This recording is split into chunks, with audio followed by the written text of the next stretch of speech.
Oh, can you mute your line? Oh, sorry about that. So, here it is. Okay, great. Okay, so let's get started right now. Hi, welcome to Speech Talk Live, episode number 28. My name is Jay Oza, and I'm the host of this show. And today we have Julie Finkelstein, who is a mentor for the Coursera course called Introduction to Public Speaking. And also I'm a mentor too. So what we try to do on this show is like maybe five things, maybe six. One is purpose is to learn, teach, share, practice, support, and also the sixth one is kind of important too, trust. We have to have trust so that nobody feels like that that they're going to be ridiculed or made fun of for making any kind of mistakes, because let's face it, people have real fear of speaking. They just don't want to be rejected. On this show, nobody gets rejected. And look, we all have fear, and this is the only way to overcome it, by doing it. So that's just what we try to do. But we do something more than that. We don't just have people come on and talk about simple stuff. We talk about things that are kind of a little interesting and challenging, because that's where the stakes are higher, right? If you're having small talk that many people are very good at, but the stakes are not that high. Here, what we do is we look at some real examples, speakers, and then discuss it. So part of it is to learn from that, and also to be able to discuss intelligently. And look, if you make mistake, you make mistake. You just come back next week and try to do it better next time. So some of it you can prepare, and some of it is just going to be kind of ad-libbing, because you can't really prepare when you're having a discussion.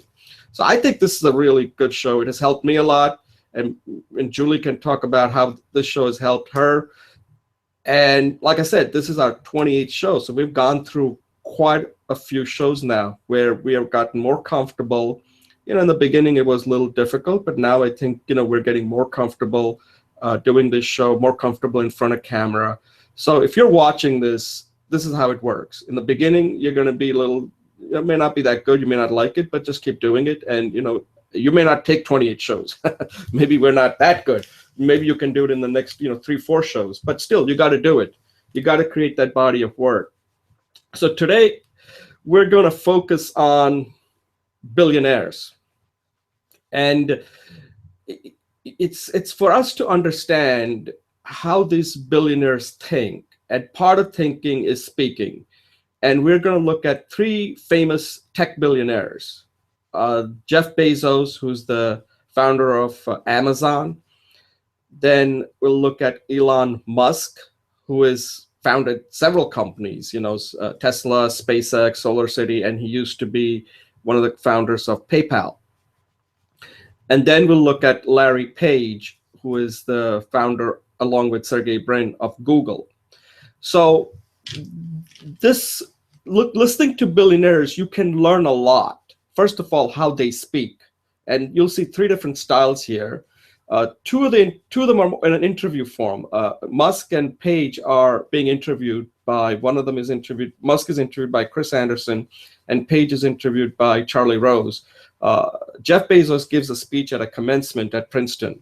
So these are 2 of them are interview. One of them is a speech in front of a large audience. But you get to learn a lot about how they speak, how passionate they are, and what we can learn from them. At least we may not be a billionaire when you look at our check account, but that doesn't mean we can't speak like a billionaire. So here's an opportunity for us to see what can we learn from listening to these 3 top billionaires that everybody knows about. So that's the show, and I'll turn it over to Julie to do a quick intro, and then we'll move on to our 3-minute speech segment. Julie?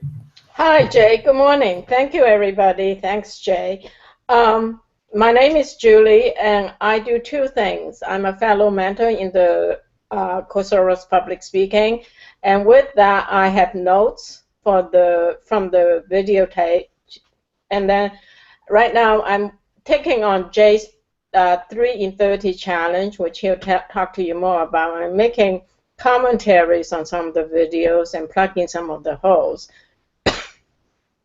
The other thing I do is I facilitate meetings that help us be more proactive in our lives and live our visions. With that, on Saturday mornings, I have a read and discussion program, which we're reading the 7 Habits of Highly Effective People, and we have times for discussion and introductions. In addition, on Wednesdays, I'm starting a Wednesday phone meeting, which is about follows the Napoleon Hill's idea of a mastermind, where we get together, share our vision and actions, and then also get peer suggestions and feedback. For more information, give me a call, and Jay will share my my email later. Thank you, Jay. Yeah, so I usually include Julie's email during her introduction. So, well, obviously, if you're watching it, you're going to be seeing the email. If you're watching this live, you will get it. But typically, when this is recorded, her email will appear when she's introducing herself. I always include her name, her role, and if there's anything else that I'm missing, Julie, let me know. I right now put you down as a mentor. If there's anything more that I need to put down, just let me know so I'm more accurate on some of the things that you're doing. And then I include her email below that. So let me just address something that Julie just mentioned, that she's taking on this 3:30 challenge. So simply the 3:30 challenge is, the 3 is for 3-minute speech, roughly 3, and 30 is 30 days. So initially, I thought this is one of the first things that somebody should do before taking the Coursera course on Introduction to Public Speaking, because that course is a 10-week course, which is an excellent course. By the way, that is one of the best courses that I've seen, and it's free. And I haven't come across any course that's better than that. And I urge everybody to take that.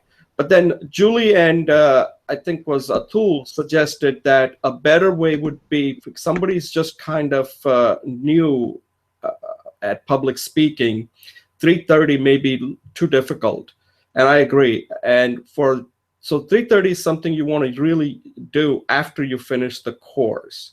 So that way you will have a very good baseline on where you are with your speaking.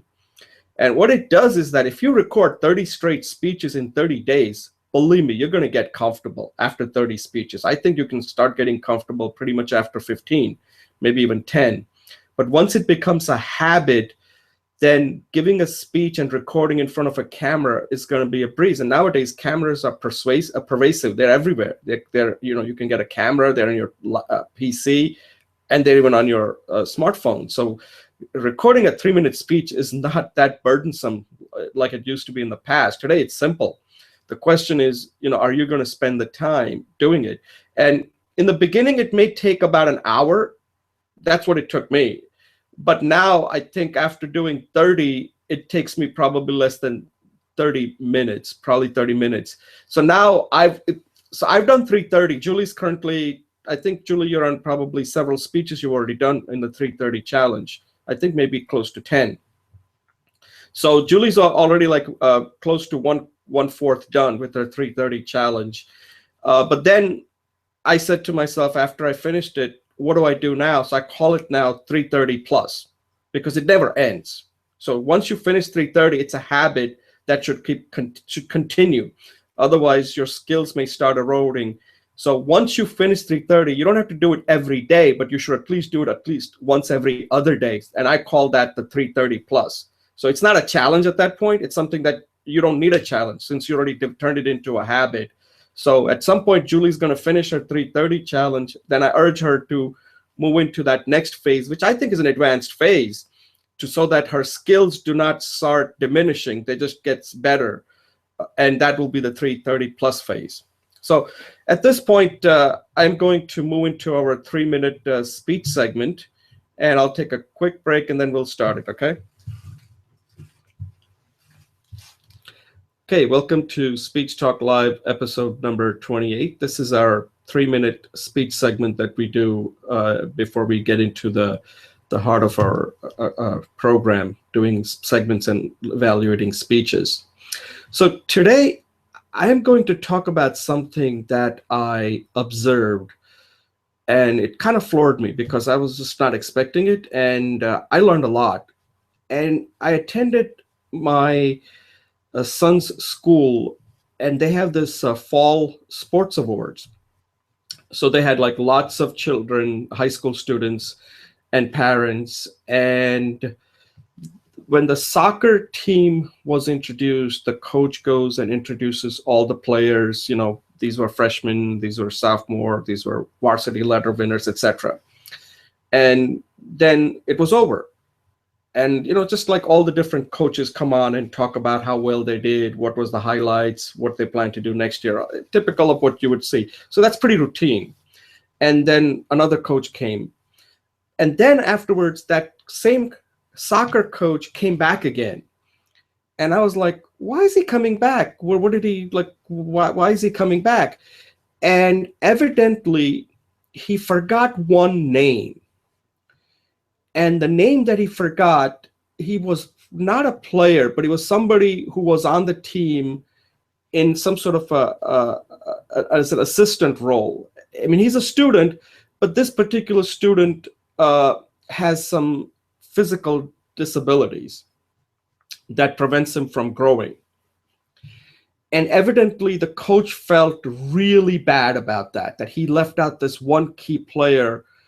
And he was there, his parents were there. So the coach immediately gets on the mic when the other coach was finished. And the first thing he does is apologize.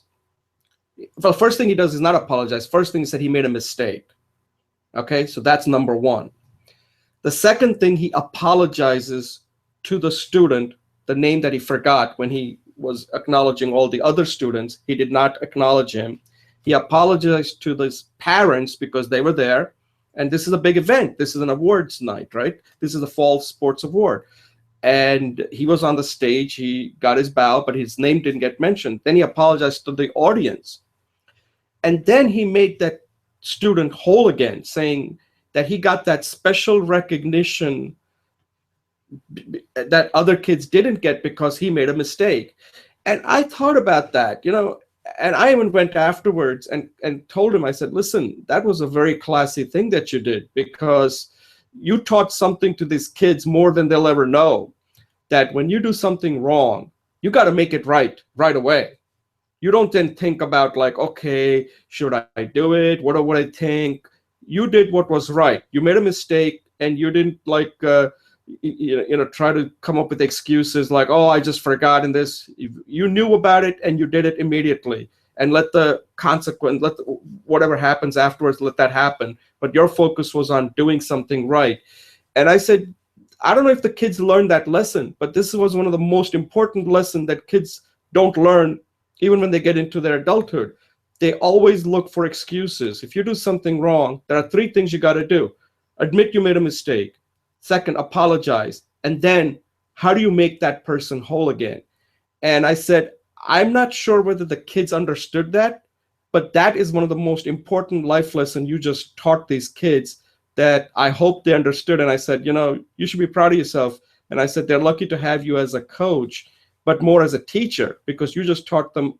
I said, you didn't just teach them, you taught me that next time something like that happens, how to handle it.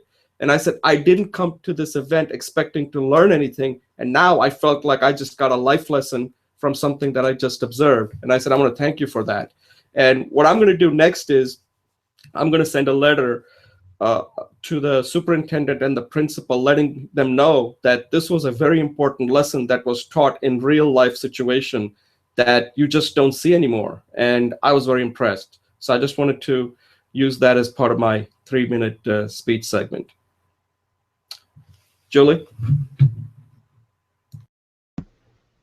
Thanks, Jay. That was very powerful speech. Yeah, I like the idea of admitting the mistake, apologizing, and making whole. Thank you. Now I learned that again. So you're spreading the power of that. So I'll start my speech. So, hello, fellow speakers and Jay. And today I want to talk a little bit about what I have called it and talked about here. It's a success life cycle model. That's what I'm calling it today. Most people, when they have a plan, when they have an idea, the first thing they do is they pull out the business plan. And to me, that's very frustrating because looking at it, you're supposed to know so much. I think that in looking at the business plan, that's actually like already the fourth step in this model. So the way I have it, and I'll use the example of the pro forma financial statement. So in order for you to get funding, you need a pro forma financial statement. And when you first start, that's really too hard. So the first stage of this for me is called envisioning. And at that point, I will go back and fill this out. But what I think you need to do is a pre-forma statement. I'll go back and fill that in. And the second step is experimenting. In the experimentation phase, you actually do little scenarios, go out and talk to people. But the goal here is not to prove you're right or wrong, but just to gather information and to identify potential opportunities. So the object of experimentation is reality, surfacing reality. The next stage is piloting, and that's where you have proof of concept. At that point, you've gathered through your initial experimentation, you have a list of ideas you think that works, you have potential opportunities, so you want to put that together as a project plan, and you want to test that out. So it's a validation of your ideas and your plan. It's a small model of what you want to do, but the model has to be complete and scalable. So finally, you do rollout, and that's where you have a completed pro forma statement. And we know the pro forma statement is the financial statement you use to get funding. So there are various deliverables and purposes for each of these steps. So for example, in envisioning, you have a financial statement already, but at that point, all you want to put down is very, whatever comes to your mind. So for example, I'm working with this guy, he wants to be a coach, and all he knows at this point is he wants to make $50,000 plus net revenue, okay? So in experimentation phase, what I would suggest he does is to put down some metrics. So every client, for example, 2 hours, he needs to charge $200 an hour, and then that will give him metrics of how many clients he needs to have to generate that $50,000 revenue. So that's just a scenario. Then he can go out and test that. Are my hypothesis correct? So and then maybe he finds out that he can't really do coaching, but he could be a business consultant. And then every client he will get, instead of 2 hours a week, he'll get 20 hours a week.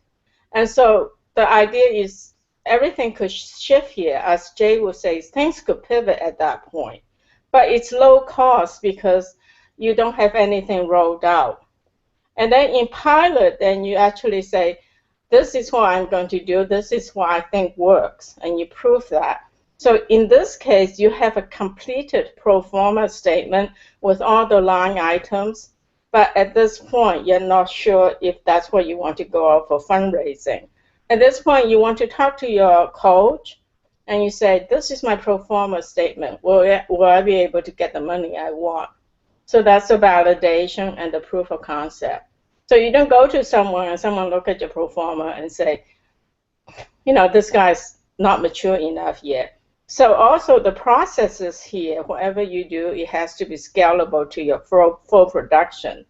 So finally, with all this stuff together, you have plenty of time to really know what you're doing. You can roll out the full-scale project. And then the final phase is feed and caring of your success, which is maintenance. And Stephen Covey would call that sharpening the saw. So in summary, there is 5 stages: envisioning, having a seed, The second stage is growing the seed, experimenting and making the seed real. Third is making the seed alive and can grow into a tree, pilot and validation, and roll out, growing the tree fully, and then caring and feeding of the tree. So thank you. That's my speech. Oh, that's excellent. And Julie, can I ask you a question? Yes, thank you. Yes, so this is for, like, if you want to, like, what would you use this for? This particular method, this 5-stage method that you just described, envisioning, experimenting, piloting, rolling out, and then caring, I think was the last one? Yes, feeding and caring. Usually it's called maintenance because actually if you look at the company's budget, I'll just take a segment of it and I'll answer your question. If you look at the IT budget, 80% of the budget goes to feeding and caring in the maintenance. So you need to use that 20% for all these new possibilities very carefully. In terms of the size of project, I think it can be just something you do very small. Let's say today you want to go out shopping. You can apply this process. And it can scale up to a company vision, you know, and it can be collaborative. So the next stage in my process is defining the deliverables and the activities for the deliverables for each of these steps.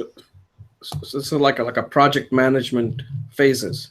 Yes, except that by the time you have a project, that's a small segment of this whole life cycle. This is a much broader life cycle view. Oh, okay. Okay, so you're basically taking the ideas from PM and applying it to how you can apply it to anything. Yeah, actually, it's more like an object orientation because if you look at any object, it has an existence lifelong. Everything in every object in this universe has a life cycle. There's an initiation, maturation, a sustenance, and an ending. You know. Right. So it's really those 4 life cycles, and I'm applying it to success. Right, because I had, if you remember that when we discussed the speaking athlete, I had come up with not these, but I can see what this is for. That was just specifically for public speaking because I took from what athletes do, right? And I said the first one was preparation. Second one, I think, was performance. The third one was evaluation. And then the fourth one was assessment. So that's, no, I'm sorry. The first one, yeah, I think, not the preparation. Sorry, the first one was not preparation. First one was learning and training, I think. That's right. The second one was preparation because preparation is for a specific event that you're preparing for. Then you would perform at the event. Then you do a quick, immediate evaluation after you complete it. Oh, and then then at some point you need to do an assessment to see where you are and what you need to do to get better. So those were the 5 phases that we had discussed. So this looks like it's something similar. The only thing I would suggest is when you use word like pro forma, you want to be careful because some people will immediately tune out because they might say, oh my God, this is something I don't understand. So you may want to be careful there. If the people are financially savvy, then the pro forma word is not going to scare them. But if somebody that, like, I don't know, I heard of the word pro forma, but I'm not sure what that really means. And people will be, Yeah, the whole point is if you want to do a business plan and you want to go forward, you have to do a pro forma. Okay, so my whole point is that you can't start off the process with doing a pro forma. Right. Maybe I should say something like, as pro forma can be very scary, but this process will get you into it easily. Yeah, right. The only thing I'm saying is that you can't, whenever you introduce a word that is very specific to some particular area and you're applying it to another area, the burden is on you to make it clear that think of pro forma as these are the things you're going to have to do, like that. So they now know what pro forma is, right? That these are the things you need to do in order to get to the next step that's required in order to succeed. So we call that pro forma. but you don't need to be a financial. So that way they don't feel like, oh my God, oh, this is pro forma. What? Because that's a scary word, actually, when you say pro forma. It's a Latin word, right? I don't know, but I take your word it's a Latin word. So once you start bringing Latin into it, it makes you look smarter, but I don't know if that makes your. I just wanted to let you know that you want to be careful there. That if you're going to use a word like that's the only thing. Otherwise, I think I like the idea. Okay, so let's take a brief pause, and we'll go on to our first segment.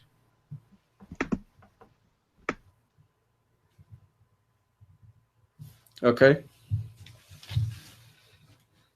Welcome to Speech Talk Live, episode number 28. My name is Jay Oza, and we are going to our first segment.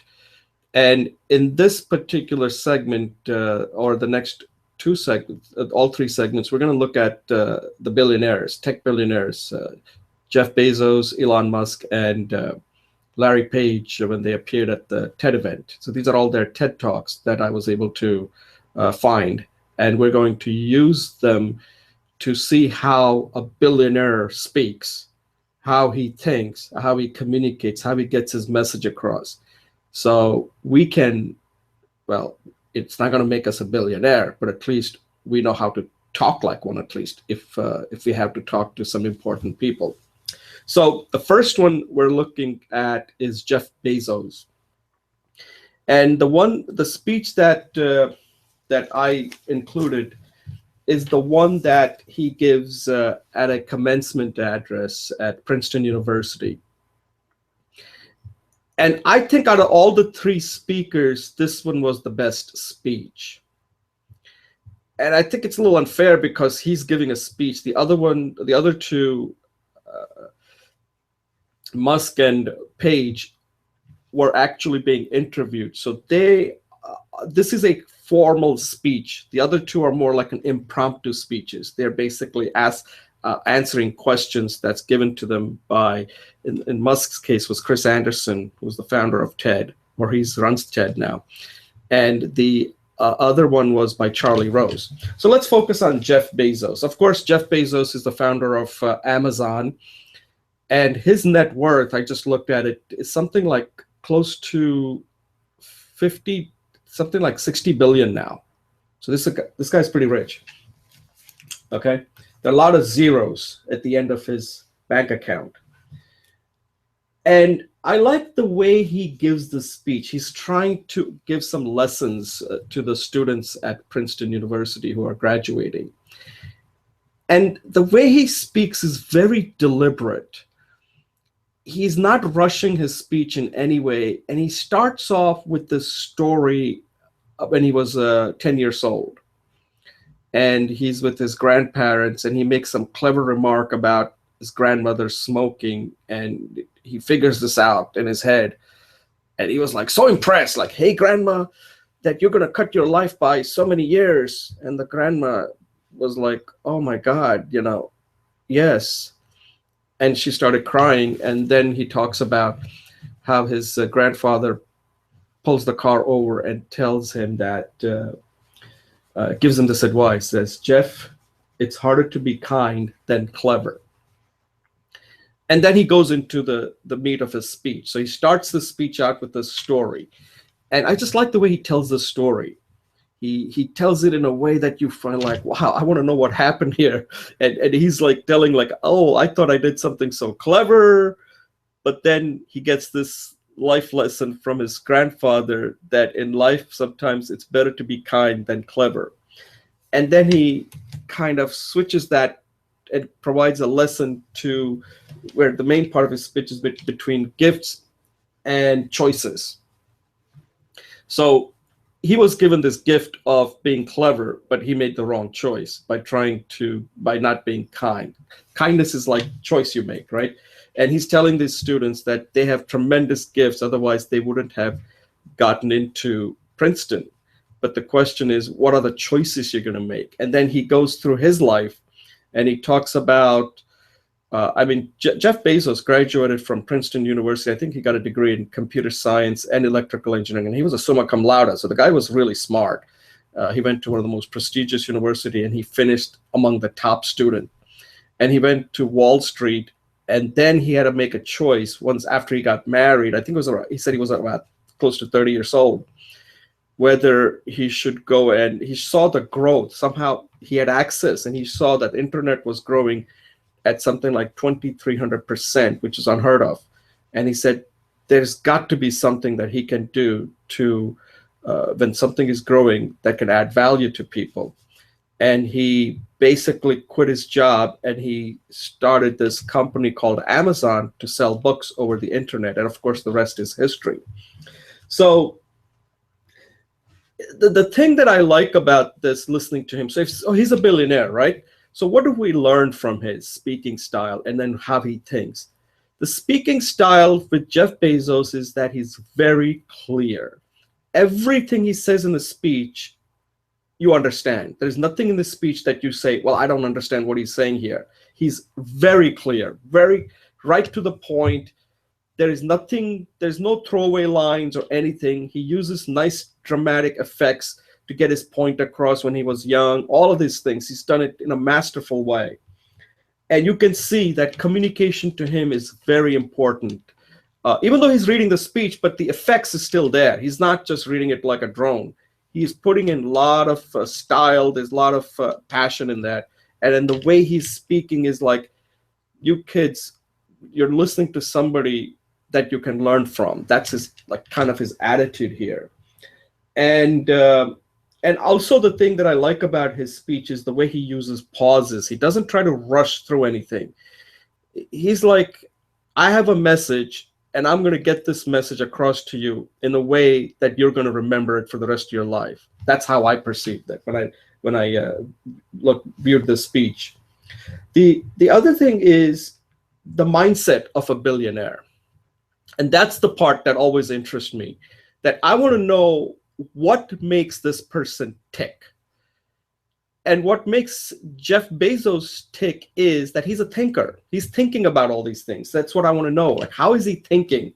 And he gives them so many things like to think about that tells you that this is how he views the world. This is how he makes decisions when he says, you know, are you going to follow dogma, or you're going to try to be original? And he goes through like litany of things that he's telling these people, you know, are you going to play it safe? Are you going to take risk, etc., etc. And then he basically said in his life he had an opportunity to play it safe, and he didn't.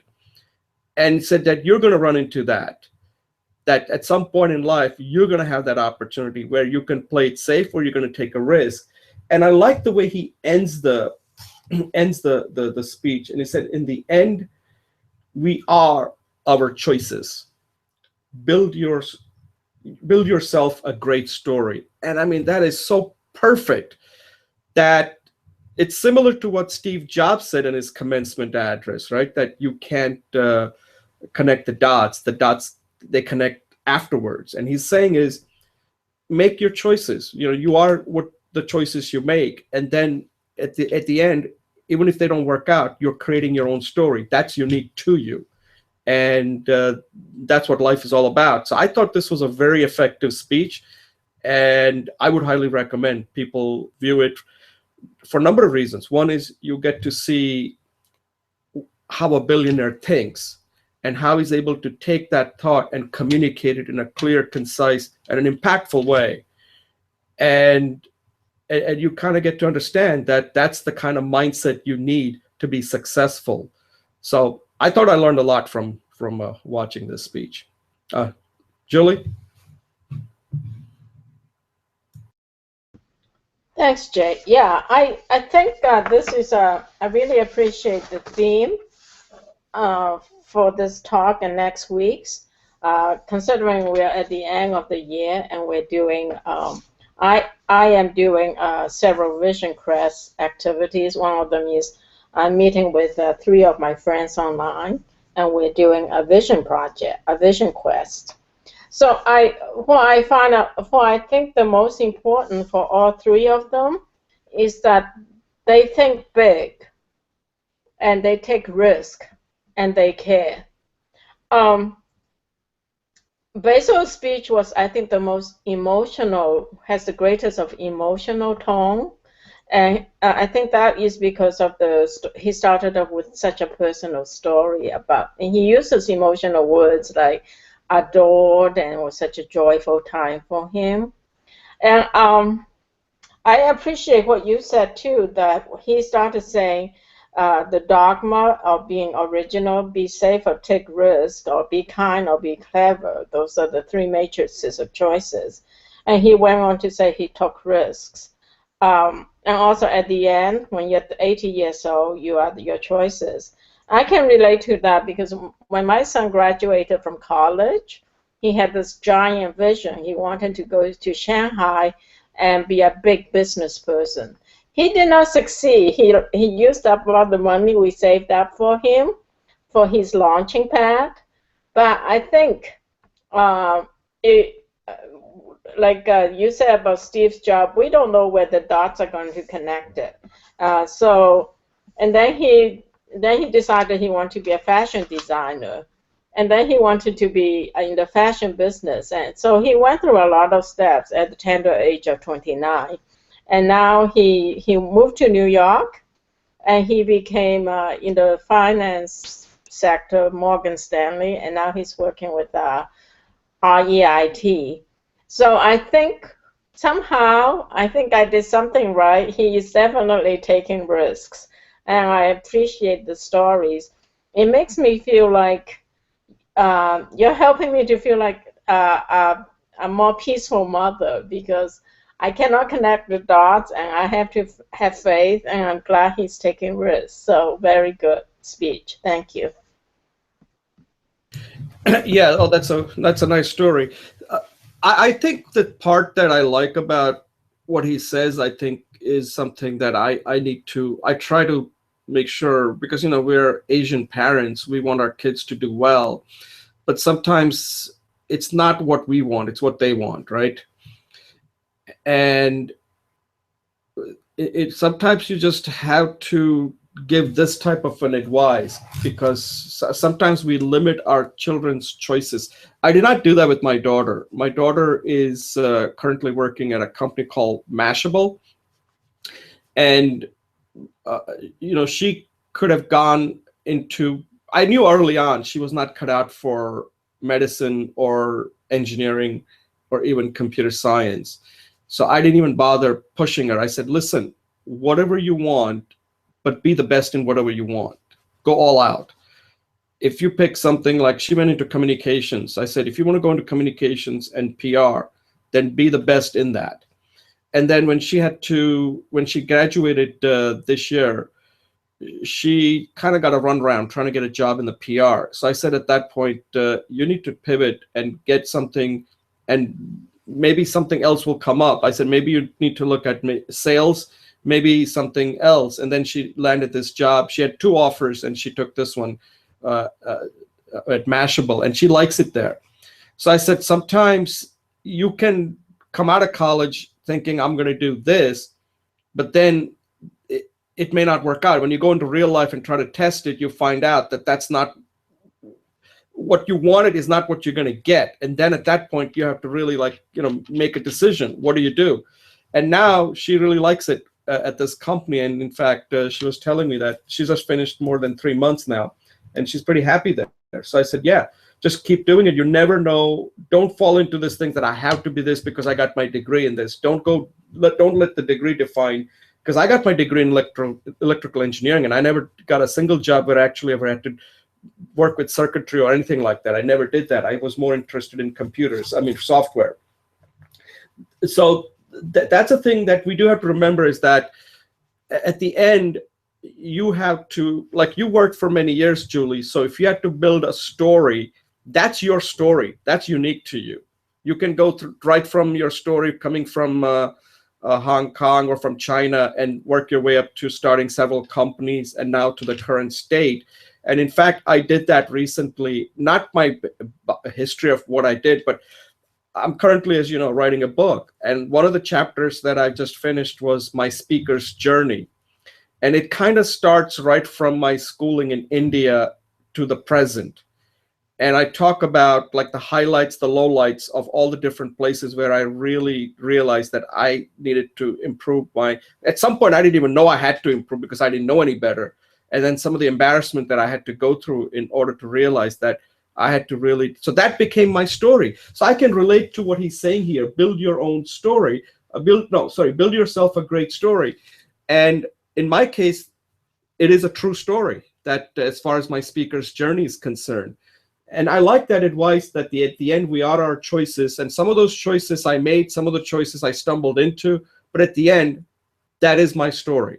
And I think as a person, we have to do it. And as a parent, it's important that we do the same thing with our children, that they have to, you can help them, guide them in making decisions, but it's their choices that they have to make. And it's their story. You don't own that. They own it.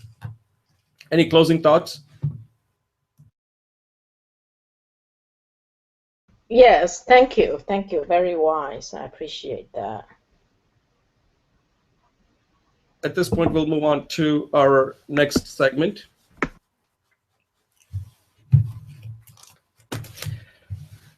Okay, welcome to Speech Talk Live, episode 28. My name is Jay Oza, and the theme of this week is looking at tech billionaires. And in the second segment, we're going to look at an interview that Elon Musk does at the TED event with Chris Anderson. So Elon Musk is a very interesting person. And this is a Q&A form where he's answering questions. And you can tell the passion just oozes out of when he's talking about different things. And what makes Elon Musk so interesting, not to me, to everybody, is that he has taken different industries. He started out in the e-commerce space, right, with PayPal. Then once that company was sold, he took the fortune that he made, I don't know, several $100 million, and he started a company called SpaceX. That's it, rockets go to space, preferably Mars. Then he started another company called Tesla that's making these electric cars that everybody raves about.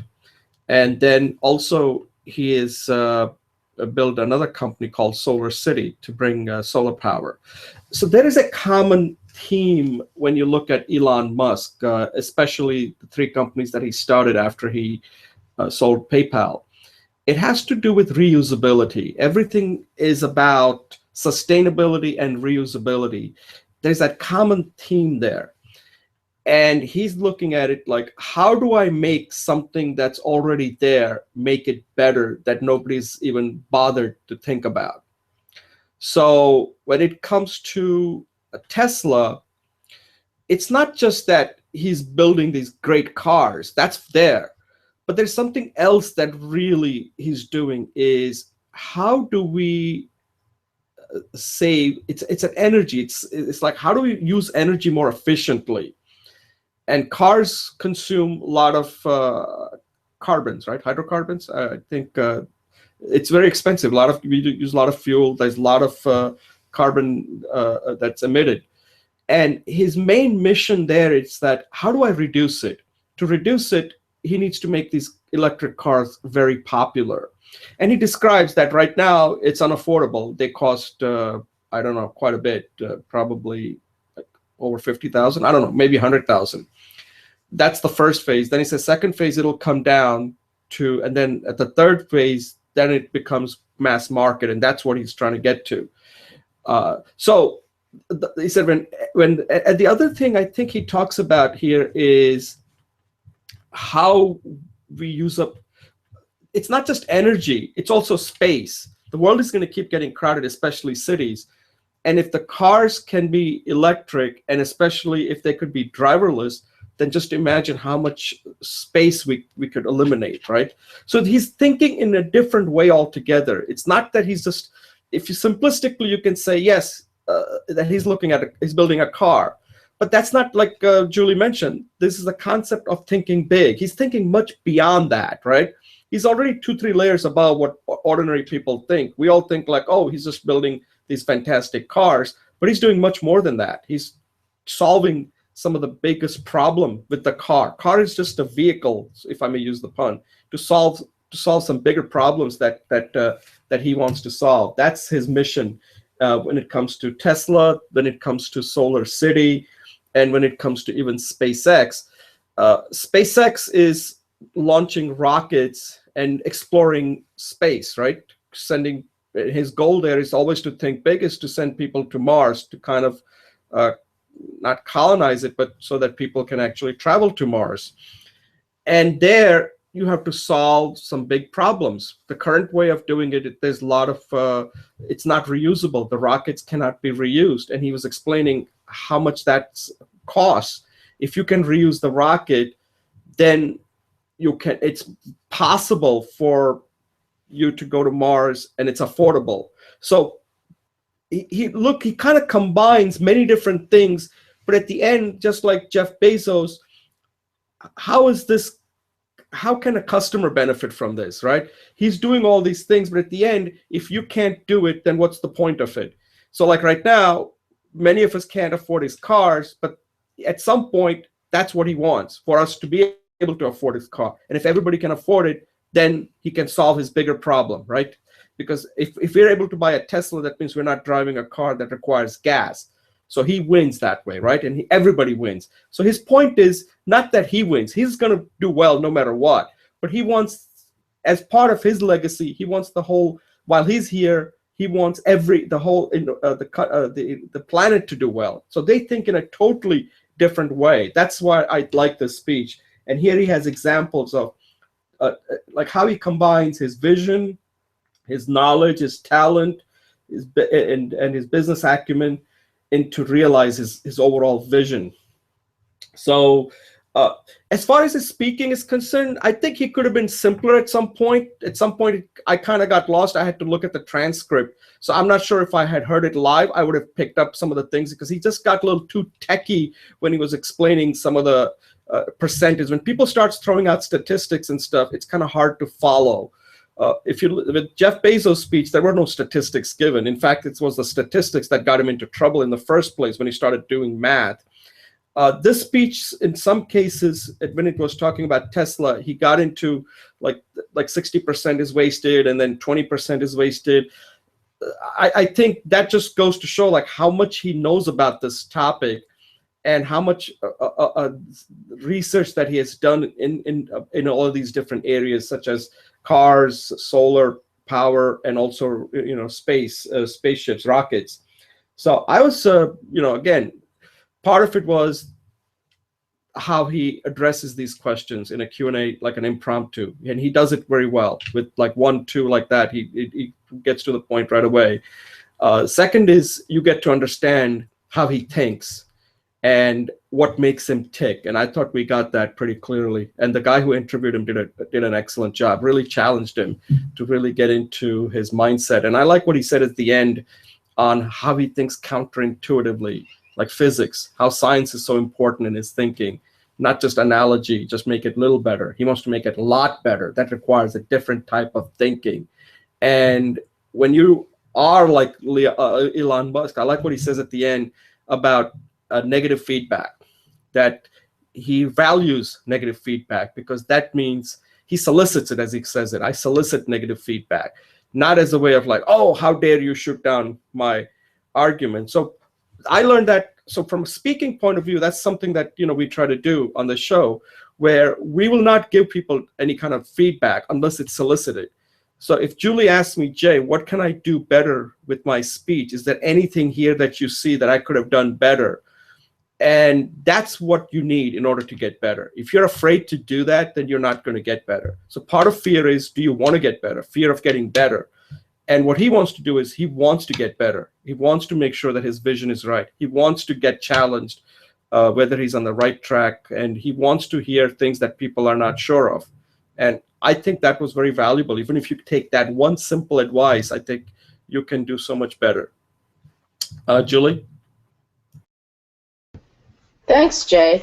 Yeah, so first of all, I do want to say I welcome feedback from you anytime, whether it's negative or positive.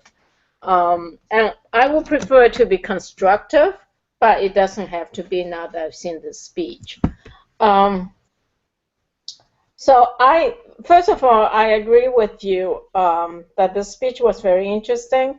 I really did not pay too much attention to the statistics. So there was a couple of things that interesting. One of it is the scope of his vision. You know, he's looking at the word he used in there was humanity. So whereas Basil's speech was about focusing on the individual because it was a graduation speech, Elon Musk was clearly like looking at what humanity, where will humanity be? And so that was awe-inspiring. And he did talk about, the other word that he used a lot was interplanetary. So he does have a vision of human beings going beyond Earth. I mean, to me, as myself, I think I have pretty big vision, which very little piece get done, but I really appreciate his vision. There was a point where he was talking about the solar panel. Well, there was a couple points that I think he wasn't completely forthcoming. One of it was when he used the example that he said this electric car can get so many mileage. And then the speaker said, well, this guy is right here, and he's driving at 18 miles an hour. So I think Musk was not completely candid. That's how I feel. So at that point, he broke the sense of trust I have for him. The other place that was also a little bit of a break in trust was when they were talking about the solar panels. And he was providing the value proposition. And the speaker said, and what's your take? And he never answered that question. I would prefer that he was a little bit more forthcoming. In terms of his last point, I thought that was really important, is you covered it already, is about how to come up with quantumly different levels of solutions. And what he said was, look at physics. And the way I interpret that was, and he may have said it, is to go back to the fundamentals, look at the fundamental laws. So in this case, he was using physical laws, but I believe there's basic human laws too of emotion and psychology. So whenever we want to be like explosively creative, we need to go dig deeper inside and look at the fundamentals again, which kind of segues me into the next speech, looking at DeepMind. Overall, awe-inspiring because of the scope of his vision, which was on the whole humanity. Thank you. Yeah, no, that was good. There's a few things I want to add here, and all of those. Yeah, I see what you're saying, and I think because one of the things I'm asking myself is why did he do a Q&A instead of just giving a talk? So I'm not sure about that. I don't know if it's just that he's uncomfortable with that format, or he doesn't like giving speeches, because I was kind of a little puzzled. Like, these guys have given a lot of speeches at a TED event. Why not just give a speech? Or maybe he's more comfortable in a Q&A format. I don't know. Maybe that's the way they arranged it, because it doesn't make sense, because that's not typical TED format, what he just did at the TED event. The other thing is, I definitely agree with what he said about this system level of thinking, that if you want to make a quantum leap, like he talks about it, and this may be something we should talk about it as a separate discussion topic, but I'll just briefly mention it, that he talks about the way he thinks and the way we typically, the one by analogy, and his is to break something down to its fundamental truths. And I was thinking about this, and I said, that's something we also need to do about speaking, because a lot of times we take a speech, we look at speech that has already been given, and we see how much we can make it better. Like, here, take a look at Martin Luther King, take a look at John F. Kennedy, take a look at this, and this is how you have to speak. And that's through analogy, I think. We're saying, okay, here's a speech, see if you can do it like that. And one of the things that I thought about after watching this speech is that something that I had already discussed, and I'm not saying I'm at Elon Musk level here, but this whole lean speech concept is sort of like that, right? Where we breaking it down to a single word and then building it up from there to build a speech, rather than here's a speech, this is similar to what this person has given, see if you can make it something similar to that. That's by analogy. And I'm not sure, maybe you can see if this makes any sense to you. What I'm saying is that don't do a speech like that. Do it from the bottom. And that's kind of what he's doing here. He's taking every field and he's starting from the bottom, and he's not accepting anything. He's saying, I need to know the basics at everything, because some of those truths, and then build it up from there. And that's how he's able to make these quantum leaps, because we tend to have accepted so many things that we don't even bother with it, that maybe some of those things may not even be 100% correct, or nobody's ever tried to challenge some of those things. And that's what I like about what he's doing with his type of thinking. The one thing I'll say is that he doesn't have a good sense of humor. And also, he should have given an attribution to this when he said, why did he go into space? And he said, well, that, you start with large and then it becomes small. That quote really is what he's saying is what something that Warren Buffett once said, that why not by, like, how to become a millionaire. And Warren Buffett said, well, you start with $1 billion and you buy an airline so that you'll become a millionaire, and that's essentially what he's saying here.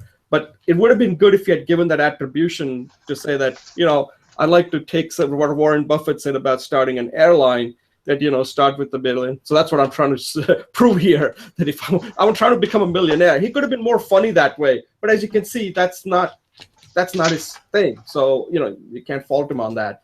But I just wanted to point that out, that humor is something that you have to be careful, and also you should have rehearsed it. I'm sure that question's been asked to him many times, and he should have nailed it. And I was kind of I just wanted to point that out. Not that it diminishes his speech in any way, but as you can see, he works on thinking, but he needs to work also on his humor part a little bit more.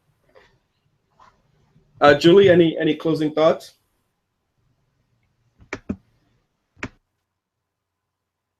No, you muted your line. Oh, I'm sorry. Yeah, I don't expect these guys to be funny, so I didn't pick that up. But now you're funny. No, I think humor is something, and this is outside. I think when you are a CEO, when you have something important to talk about, humor is very important, because that's how you can get your message across. I thought Bezos was kind of humorous. And I think humor is very important when you're doing things that are, he was I don't want to fault him at his attempt at a humor. When the guy asked him about why did he go into space, and he said, I'm trying to, he didn't use the word billionaire to a millionaire, but that joke has been there for a while. Okay, that's not something that he just created. Warren Buffett has been using that for a long time, that about airline industry. And I think that's pretty funny, because airline industries typically lose money. So you start with $1 billion. And I think Richard Branson even uses that. So when you use it, give the attribution. Don't, like we talked about that, give the attribution if it's not yours. And this is something I'm sure he's been using it quite a bit. So I thought overall, just to close this out, I thought that you got to see a mindset of a person who's driven, who has a vision, and who has like a methodology. So there's a lot of things here in the speech that shows to people, like if somebody's watching this and saying like, what do I get out of this? Okay, he's Elon Musk. I'm not like Elon Musk. And I think that's a wrong way of looking at it. I think we could all be like Elon Musk. And that's the whole point, that these billionaires are very successful because they do things in some very unique way. And is that just unique to them? I don't think so. I just think that unless we're willing to go through what they go through and trying to look at the world the way they look at and have a vision, I think you can all be successful. Whether that's going to lead to, the measurement is not how many zeros you have after your account. The measure is what kind of impact you're making. And I mean, you and me are kind of trying to make that kind of an impact, I mean, are we in the Elon Musk? Who knows? That's how it starts, right? At some point, we are trying to make impact in the way people develop their confidence, reduce their fear. And if you can do that, then you can achieve just about anything. And that's the kind of impact that we want to make. And that's the kind of impact that Elon Musk and Jeff Bezos and Larry Page are trying to make. So impact is defined by you. It doesn't get defined by how big your net worth is. So I just want to make that clear, that we can all think like these billionaires and speak like these billionaires, but that shouldn't be defined. I think these guys would be doing it even if they weren't billionaires, because that's how driven they are. Any closing thoughts, Julie, before we move on to our next segment? I agree. Thank you. Yeah, very much so. Okay, we'll move on to our next segment. Thanks a lot.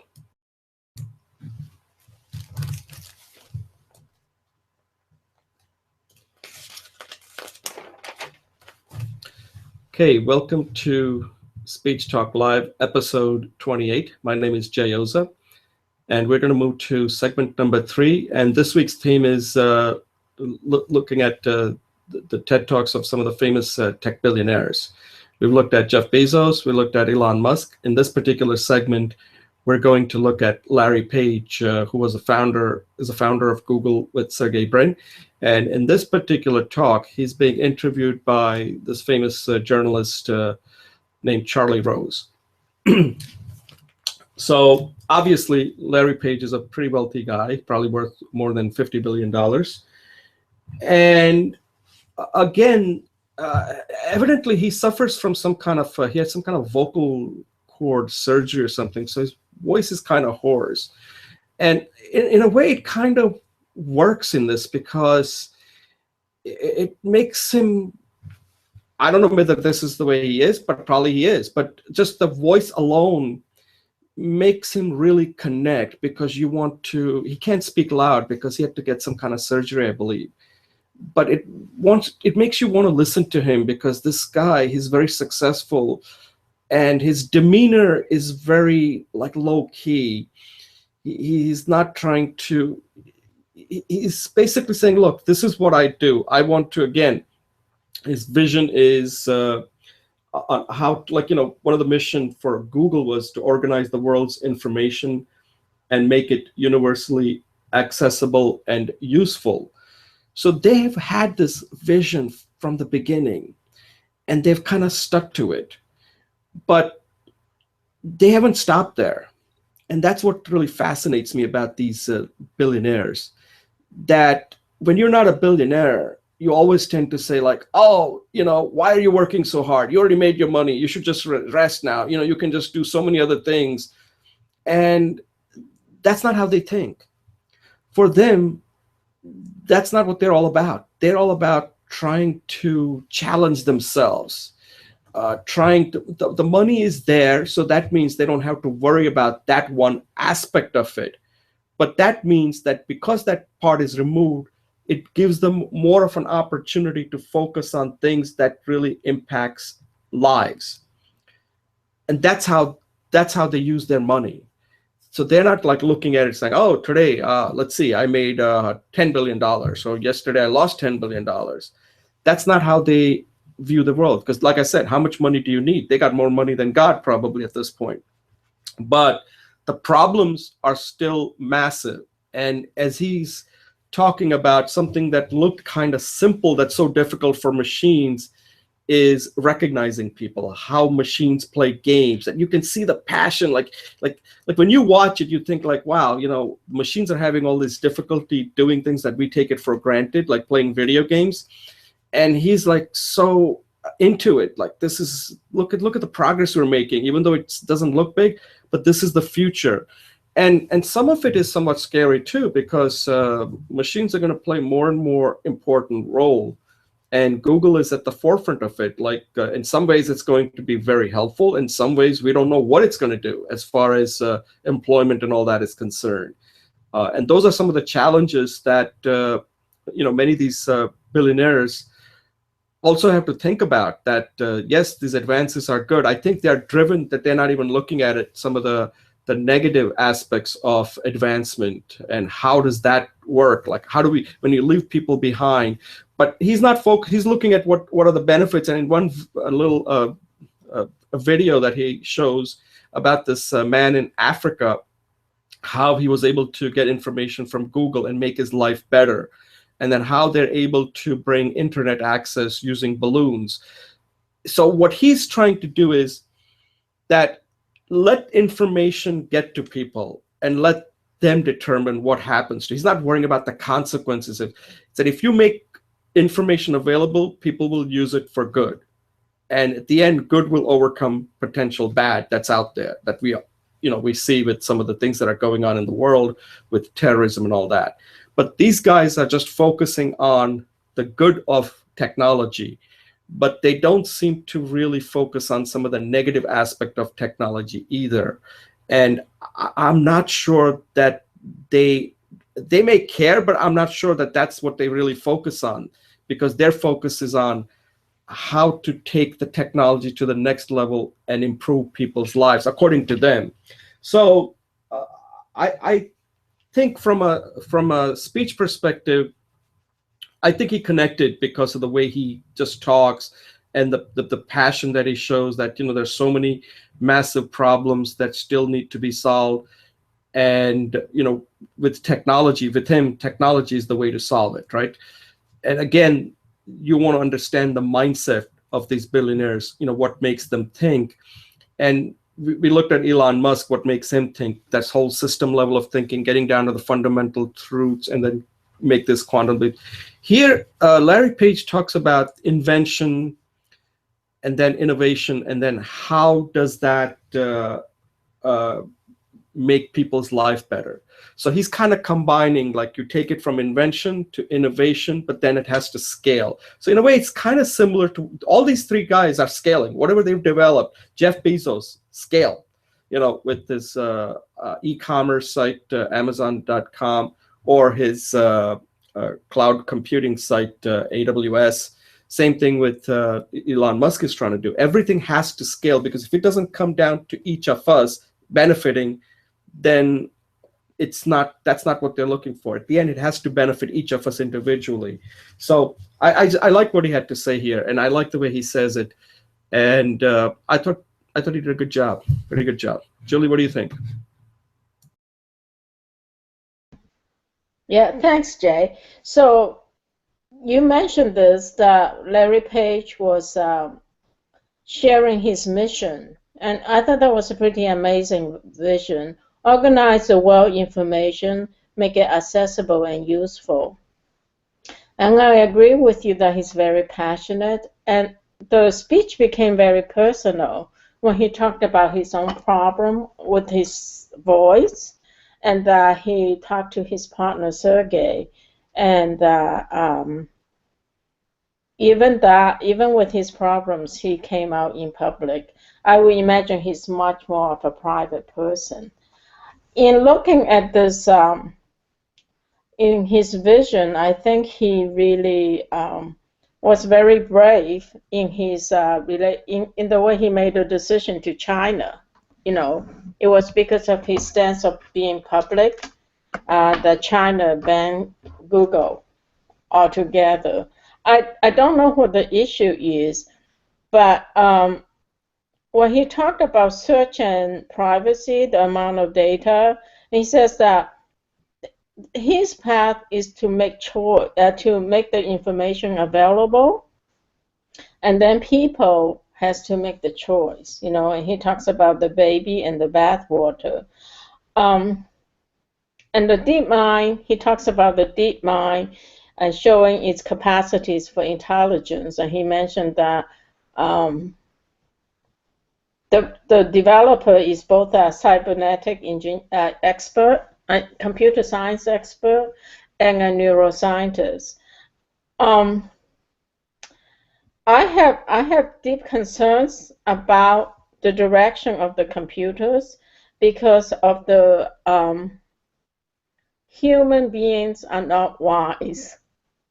you know, I have been with several Zen centers, and each of them has its own personal scandals and problems.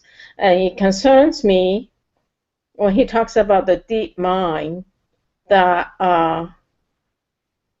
one person's mind, or a very select number of people's mind, is scaled across the whole fabric of the information system across the world. He made a sense that make the choice public, and then people can choose. I think what it's coming down to is that we have to be information literate. You know, if we're able to make those choices, not from emotion or fear or over optimism, we have to be informed consumers of information. And he did mention this issue about the Snowden and privacy, and he says the governments should be more open. I agree that governments should be more open, but what if they're not? And I think, what if Google is not, or Elon Musk is not? And how can we really count on every one of them being completely open? So in one point he mentioned, just let us know the parameters. And I'm not sure the governments will do that in terms of the parameters of what security means, and not the specifics. Because anybody who's smart can go from the parameters into the specifics.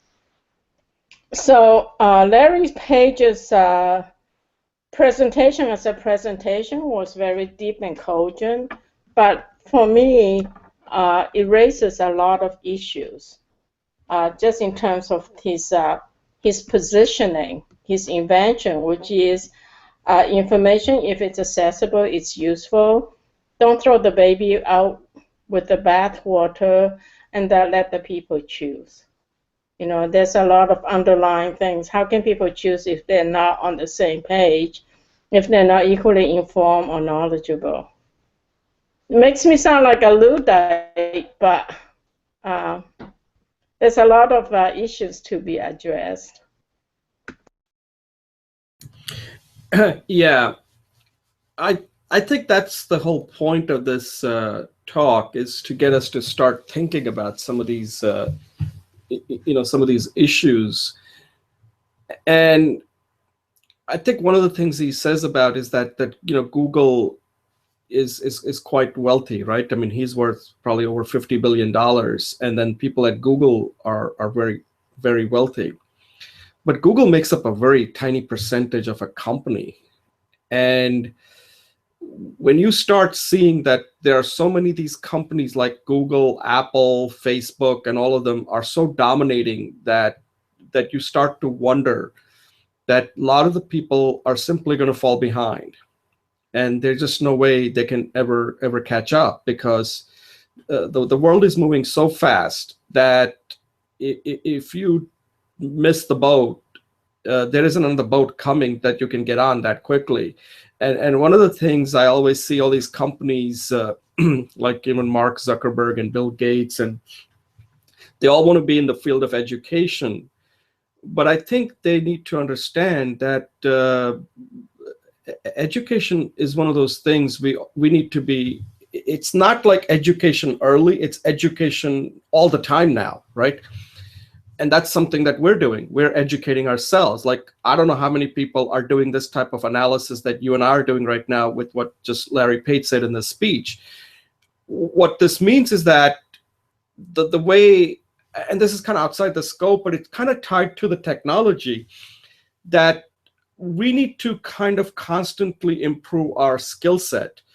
And companies no longer are doing that. In the past, they used to give you a lot of time to take courses and educate yourself, and at some point make contribution. There was a different agreement between an employer and employer. That is all broken down now, exception with Google. So Google is an exception. So when you look at Google and saying, this is how the world should be, this is how the companies are, that's what Google does. The rest of the companies are not doing that. They can't, and they won't, because that's not how they work. They think in a different way. So when you look at Google, you're looking in the ideal world of what a corporation should be, but that's not the reality outside Google world and Facebook world and some of these other companies, right? And one of the things that is that today, I think people need to spend more time learning than doing, because there's so much new stuff out there that you have to learn in order to do. But the corporations are not doing that. In fact, there was an article that I read in the Harvard Business Review just recently about how to bring creativity in workplace, in companies. And that's hard, because I think I even did a speech on this, creativity versus productivity. And companies are designed to be productive, not creative. Creative is very hard to measure, and you don't even know if companies, they all pay lip service to creativity. But part of creativity is that you're going to have to fail a lot. And how many times our companies are going to give you that opportunity to fail a lot, to learn different things, to just come into the office and just go on the internet and look at Twitter feeds and try to come up with something. That's not how companies will measure you. If they see you doing that and saying, hey, today I went on this site, I went to this site, I went to this site, they're going to fire you and saying, hey, listen, you got to do your work. You're not here to do. And that's what creativity is. That creativity is not something that there is a science behind creativity. Creativity could come from anywhere. Like I just said, I went to this talk at my son's awards night on Wednesday, and suddenly I came up with several ideas there. That's creativity. Creativity is not something you can confine to a set time frame. Like, okay, you got to come. Creativity only happens between 9 to 5, and it's a problem that technology is bringing now. That how much work can you do and how much learning you have to do. And I'm not sure companies have even addressed that we are in a kind of and let's face it, learning is not easy, okay? And this is another thing that a lot of these people don't quite understand. I mean, you like to learn because you're curious. I'm like that too. I'm curious, I like to learn. But I know so many people out there, they're just happy collecting paycheck every month or every week. And they don't want to learn anything, because why should they? They look at their life as like, well, I'm making a decent living. Why do I need to learn anything? And at some point, those type of jobs are going to disappear. It's just a matter of time. And the question is, then they're going to all say, oh, the economy stinks. Oh, what is this doing? And a lot of it is that individual responsibility in learning. I'm not seeing people out there taking learning that seriously, and companies obviously are not, because they're in the mode of productivity. That's how they measure. So it's a difficult problem, and the technology is getting faster and faster and advancing so rapidly that how much can you learn at some point? And at what point you get to the saturation point where people just say, I've had enough of this, I just can't take it anymore. So anyway, that's something that Google and all these companies they're addressing it, but I'm not sure they have a solution to any of this yet. Well, interesting. I think I took a class in global trends from Coursera, and this whole idea of this whole worldwide trend thing it's the individualism, the mythos, the shifting of the responsibility to individuals, and yeah, maybe we can do a speech on individualism, accountabilities, what that means. And also, I think that some of the accountability have to shift back into organizations or governments, because the whole 90-10 phenomena is this myth that individuals can bootstrap themselves. I think that individuals need to see the reality of things, but on the other hand, part of the group conscience or the community of activism is to hold our service organizations and even for-profit organizations accountable for what they can deliver to support our knowledge, our learning process. There's a thing that I used to say. I don't know exactly how I said it. I have to look it up. But you heard of this thing called paradox of choices, right? That when you have a lot of choices, you tend to not make good choice because your brain gets overloaded with too much information, right? And I think the same thing is happening. So one time I was thinking about something, and I looked at the situation in Afghanistan, specifically with Taliban. and the situation here in America. And I came up with this thing, and I said, when you start to think of it, we're not that different in one ways. The Taliban are not getting smarter because they don't have access to information. But in a similar sense, we're also in a similarly, we have too much information. So that means that we can't get smarter either, because there's just too much. And at that point, you just say, screw it, I just don't want to know anything more. And the result is the same. You got two people that are going to be constantly fighting with each other because they're not growing, they're not getting smarter. One has lack of information and the other one has too much information. So what is the right balance there? And that's kind of what's happening. Like, all these Google and all these sites are great, but people get a lot of information, but I'm not sure how that makes you any smarter unless you're willing to sit down and do what you and I are doing, able to talk to each other and reason it out.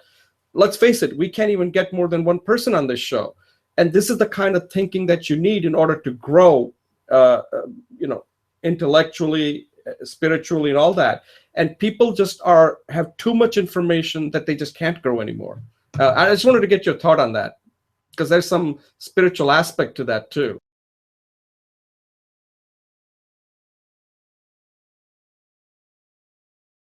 Oh, you're muted. Yeah, at the end, there is a spiritual aspect, but the truth of the matter is, I think, in this modern environment, the systems that we created has to support us, whether it's government or companies. It's not, we have to have a humanistic approach. We cannot be based on the pure capitalism, out for maximum benefits without any sense of morality or community. The world is a system, and ecology itself is a system, and we have to respect the larger. We have to respect the larger system, and honor the interrelationships, the synergy, and the dynamism of that. Okay, Julie. Yeah, we could discuss this for another half hour or even longer, so we'll carry on next time. But I thought all these three talks were good. I learned a lot, and I appreciate your input and contributions. So again, let me thank you for joining this show and adding your insight and your opinion on all these things. So again, thank you very much, and I'll see you next week. And next week we're going to look at the female billionaires. Okay, thanks so much, Jay. Okay, bye. Okay, bye. Enjoy your weekend. Thank you. Bye.